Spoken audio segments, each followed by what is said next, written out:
Lo dijo en la primera hora. 8:07 en la mañana.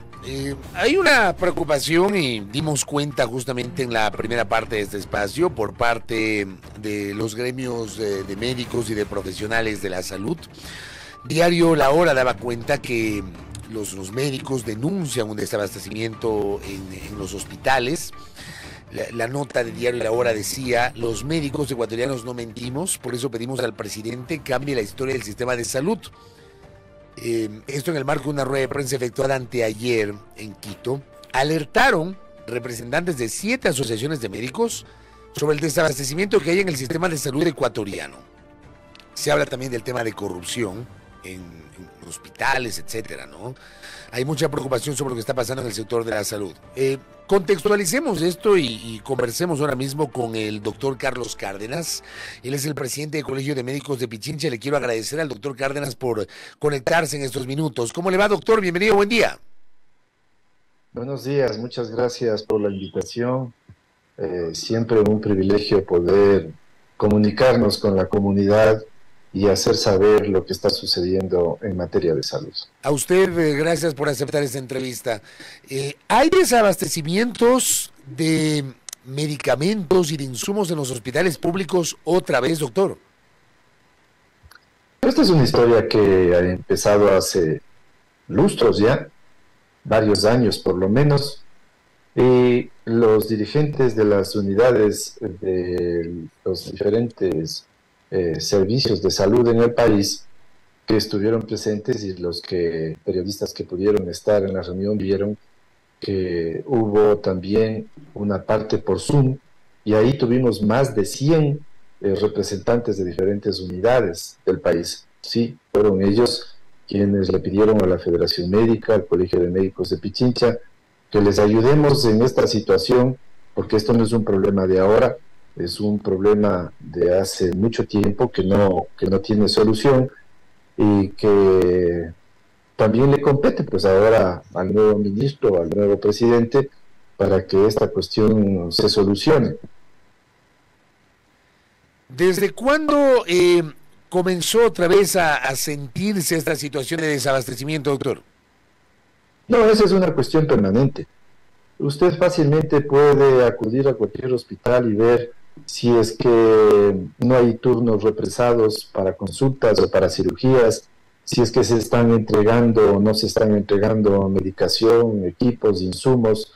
Y la realidad es que en todos los sitios, en todas las unidades operativas del país, hacen falta recursos, hacen falta equipamientos, hace falta retomar una política de salud con fortalecimiento de las unidades de primer nivel. Nos reunimos un par de veces con el señor ministro y le dijimos que, ante la invocación de él, de que necesitaba ayuda, le dijimos, por supuesto, estamos en las 24 provincias, los médicos no queremos otra cosa más que servir bien a nuestros conciudadanos. Prueba de eso, los 700 muertos médicos y otros 200 más profesionales de la salud que ofrendaron su vida en el cumplimiento de sus funciones. Prueba de eso que desde hace 80 años la Federación Médica Ecuatoriana institucionalizó una ley, un reglamento de concursos para que los mejores profesionales de la salud ingresen por concursos de posición, méritos a las unidades operativas, y que ahora, en septiembre del 2022, el presidente Lasso puso en vigencia la Ley Orgánica de Carrera Sanitaria.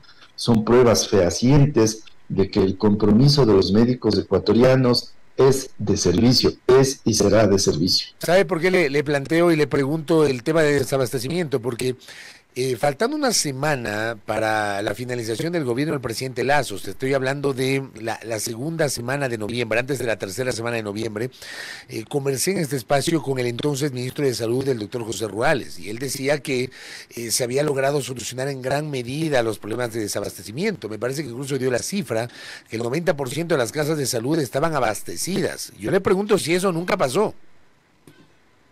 El tema es que ustedes mismos, el periodismo, son los relatores de lo que está sucediendo. Miran en las afueras de las unidades operativas a un montón de gente que está clamando por medicamentos, que está requiriendo turnos, que necesita cirugías. Esa es la verdad. El tema no ha cambiado, nosotros no tenemos por qué mentir, nosotros estamos en las unidades operativas para prestar servicios, pero no se cuenta con los recursos necesarios y es constante el tema de que los médicos de las diferentes unidades están haciendo esos reclamos. Pero también hay un problema gravísimo.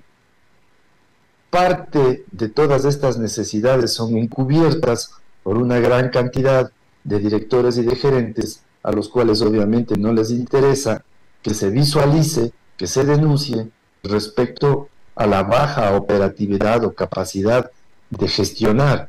También sabemos, y es público, el mismo ministro Ruales lo dijo, ha habido unidades en donde los presupuestos solo se gestionaron en 20%, y el que más había llegado es al 60%. Entonces eso significa que presupuestos también sí existen para estas cosas, pero que hay una gran cantidad de estos funcionarios medios que desgraciadamente no cumplen con el cometido.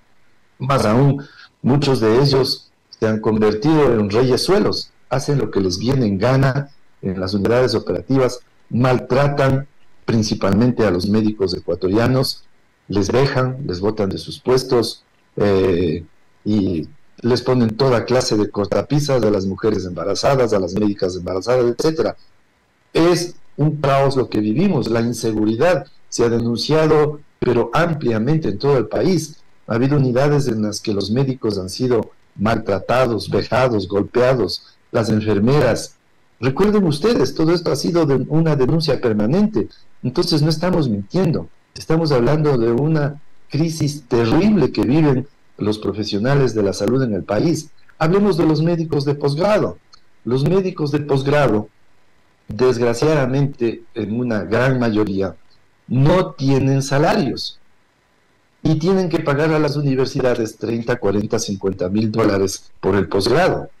Se llega a extremos tales como se enferma algún médico en el Hospital Carlos Andrade Marín, de los de posgrado, y no le prestan atención, porque no son afiliados, no están afiliados.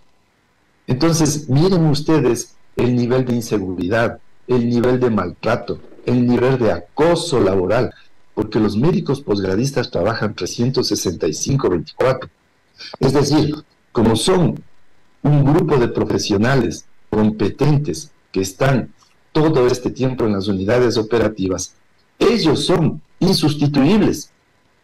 ¿Por qué son insustituibles? Porque el país no tiene presupuesto para tener médicos especialistas los 365 días, 24 horas, que necesitan las unidades operativas de primer nivel.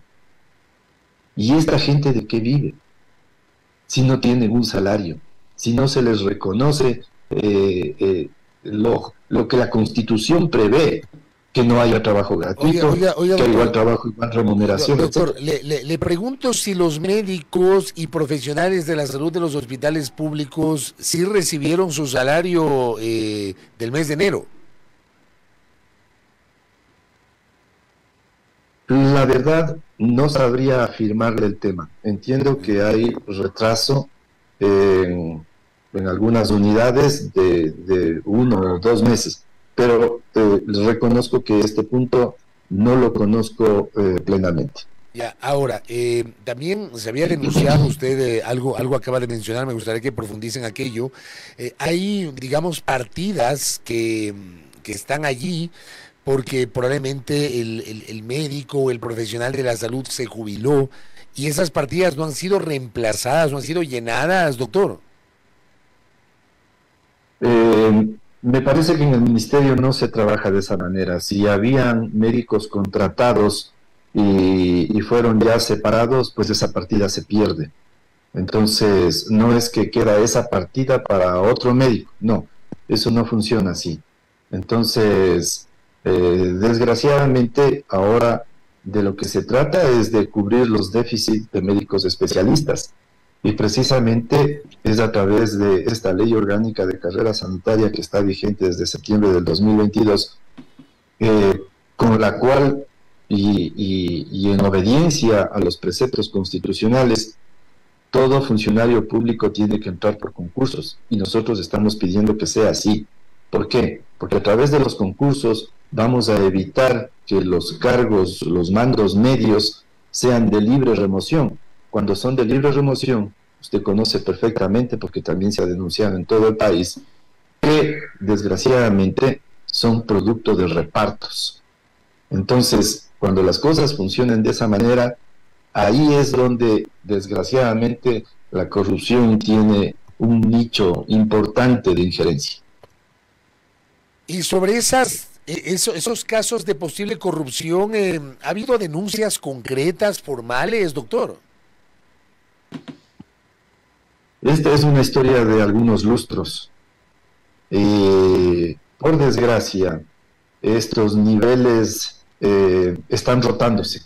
Si les va mal en un hospital, se van al Ministerio de Salud.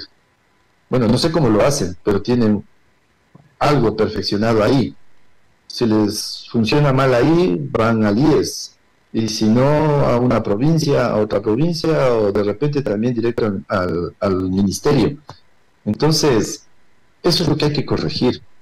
Y eso se corrige a través de concursos de oposición, de méritos, para que esos cargos de libre remoción no estén sujetos a estos repartos que ustedes también los conocen y la ciudadanía los conoce perfectamente y ha sido rechazado. De alguna manera, digamos, la situación también está atada al hecho de que hay un sistema, se supone, descentralizado y que los hospitales tienen su propia autonomía. ¿Esa autonomía ha servido o no, doctor? No ha servido. Definitivamente no ha servido. El país necesita una reestructuración en materia del Sistema Nacional de Salud, del Código Orgánico de la Salud, para que definitivamente estas cosas se arreglen. Los profesionales de la salud en el país creemos que hay que volver a la provincialización, porque cuando se ha dejado en manos de las unidades operativas la gestión libre, entonces ahí da lugar a que sucedan cosas que son la antítesis del objetivo de servir al pueblo, de utilizar los recursos en beneficio de tanta gente necesitada, y desgraciadamente esos recursos se pierden. Doctor, hemos hablado de la situación de los medicamentos, hemos hablado de la administración de los hospitales. ¿Qué pasa con los recursos para el sector salud? Que se supone que es un sector que debe ser priorizado por parte del Estado ecuatoriano. ¿Cómo está la situación de recursos, doctor? El presidente de la Federación Médica hizo conocer que de un presupuesto aprobado de 3.900 millones, se había bajado prácticamente 1.000 millones. Entonces, estas cuestiones no pueden ser manejadas con criterios no técnicos en materia de salud. O sea, en medicina hay que hacer prevención. Y mire usted cómo fueron desplazados, más bien dicho, desaparecidos funcionarios que se encargaban de hacer la prevención de vectores a través de fumigación. Mire usted lo que sucedió. Aumentan los índices del chikungunya, de la malaria, de todas estas enfermedades producidas por vectores. Si fortalecemos el nivel primario, la atención primaria, esto lo dice la ciencia, el 80% de la morbilidad se puede detener a ese nivel. ¿Qué quiere decir eso? Que va a impedir que lleguen pacientes agravados al tercer nivel, donde los costos son extremadamente altos. Entonces esa es la manera de ahorrar. Fortalecer los sistemas nacionales de servicios de salud del primer nivel para que no lleguen a los altos costos, cánceres, toda esta cantidad de problemas de hipertensión, de diabetes, todo esto que llega al tercer nivel, ya cuando desgraciadamente los costos de eso son extremadamente altos. Doctor, el proceso de formación de los médicos, por ejemplo, los médicos posgradistas, en algún momento hubo una polémica porque no se les estaba pagando una remuneración. ¿Sigue ese problema o se logró solventar? No, para nada. Ellos siguen sin remuneración. El tema es entonces cómo puede vivir un profesional que está sometido a un exigente trabajo, porque es un trabajo exigente. Primero hay que tener la edad, deben ser jóvenes y deben estar dedicados a completar estudios académicos. Tienen dos obligaciones. El problema es que no, o están impedidos de trabajar en otra cuestión que no sea la dedicación a los hospitales, en donde están 365 días, 24 horas. Si se les prohíbe a través de leyes que no puedan trabajar en nada más y tienen que pagarles a las universidades 30, 40, 50 mil dólares, y son padres de familia, ¿de qué viven? ¿De qué pueden vivir? La Constitución prohíbe el trabajo gratuito. La Constitución proclama que hay igual trabajo, igual remuneración. Y como lo dije hace un momento, es un trabajo altamente técnico, que está todo el tiempo evaluado. Entonces, son niveles de responsabilidad, así como los señores militares. Un soldado no va a dirigir las Fuerzas Armadas. Un soldado va a seguramente encargarse de las armas, de que estén funcionando. Así mismo funcionamos en medicina. El R1 se encarga de la historia clínica, de pedir exámenes, etcétera, etcétera. Hasta los médicos de posgrado de cuarto, quinto año, que ya resuelven las cosas en las unidades operativas, como digo, las 24 horas. Entonces, esa gente que trabaja con esa dedicación, con ese esfuerzo, merece ser remunerado porque la Constitución de la República establece que así debe ser. De lo contrario, estamos creando un medio de explotación y misericordia en donde han perdido el derecho a la seguridad social porque no son afiliados, han perdido el derecho de que, y está sucediendo, de que en los hospitales del seguro no les presten atención a los mismos médicos que están trabajando ahí, que haya persecución o prohibiciones de embarazo a las madres, el periodo de lactancia.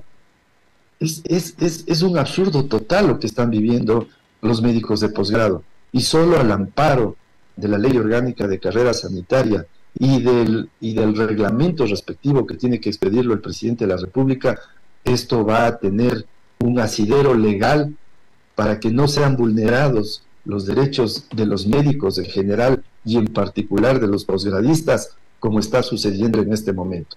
Acá recibo un mensaje de una oyente que me decía, hablando del tema de la falta de acceso a medicamentos e insumos de los hospitales. Dice, nosotros hemos tenido que comprar, y esto pasó en el Carlos Andrade Marín de Líes, nosotros hemos tenido que comprar desde el complejo B hasta las bigoteras, es la manguerita por la que pasa el oxígeno, o sea que no les da nada el hospital. Y entiendo que hay casos en los cuales hay médicos que frente a la situación, sé que me parece que hay una prohibición para que hagan una receta oficial y que compren en el exterior, pero les toca hacer un papelito las indicaciones para que compren los medicamentos, doctor. Efectivamente, así sucede.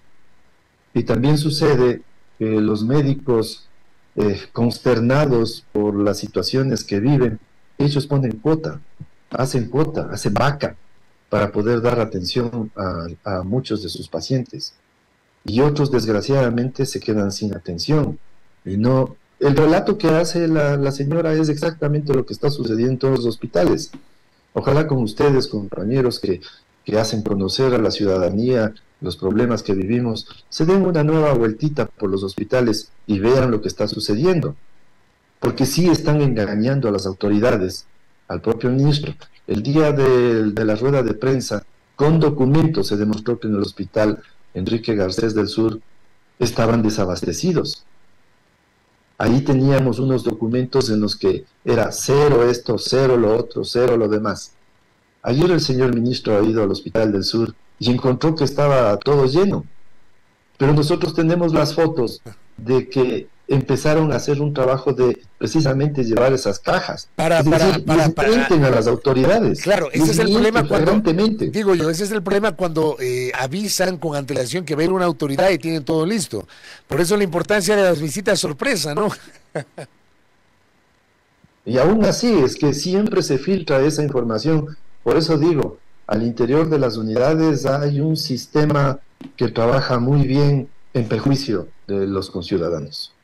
Doctor Carlos Cárdenas, le quiero agradecer por estos minutos y por esta alerta que usted ha generado en esta mañana sobre lo que está pasando en el sector de la salud, la ausencia de medicamentos y de insumos, el problema de abastecimiento en los hospitales reventados por el Estado, las dificultades también con el tema de reemplazar a médicos y profesionales de la salud, la necesidad de concursos, en fin, una serie de cosas que han generado preocupación de los gremios de médicos y profesionales de la salud. Muy amable, doctor.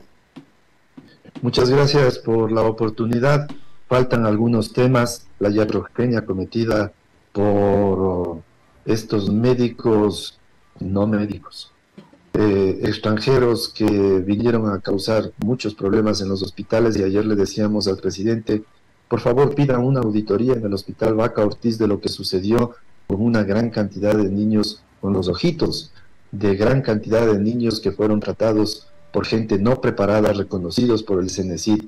Hay un montón de situaciones absolutamente aberrantes que tienen que ser investigadas, y en esto también hago una invocación a los asambleístas, porque ellos tienen la facultad legal de pedir y de hacer auditorías a todos los funcionarios públicos, y es hora ya de que salga a la luz toda esta cantidad de trafacías que están sucediendo, de irregularidades, de crímenes de lesa humanidad que están sucediendo en nuestras unidades operativas. Correcto. ¿Cómo gracias. no vamos a protestar? Gracias, doctor, gracias. Y por eso mismo le he solicitado esta entrevista. Muy amable, que tenga un buen día. Muchas gracias. El doctor Carlos Cárdenas, presidente del Colegio de Médicos de Pichincha, ha utilizado un término, trafacías, que muchas veces pasa en el sector público, en algunas instancias, no en todas, donde hay malos funcionarios, porque los hay, no son todos evidentemente, la excepción lamentablemente confirma la regla.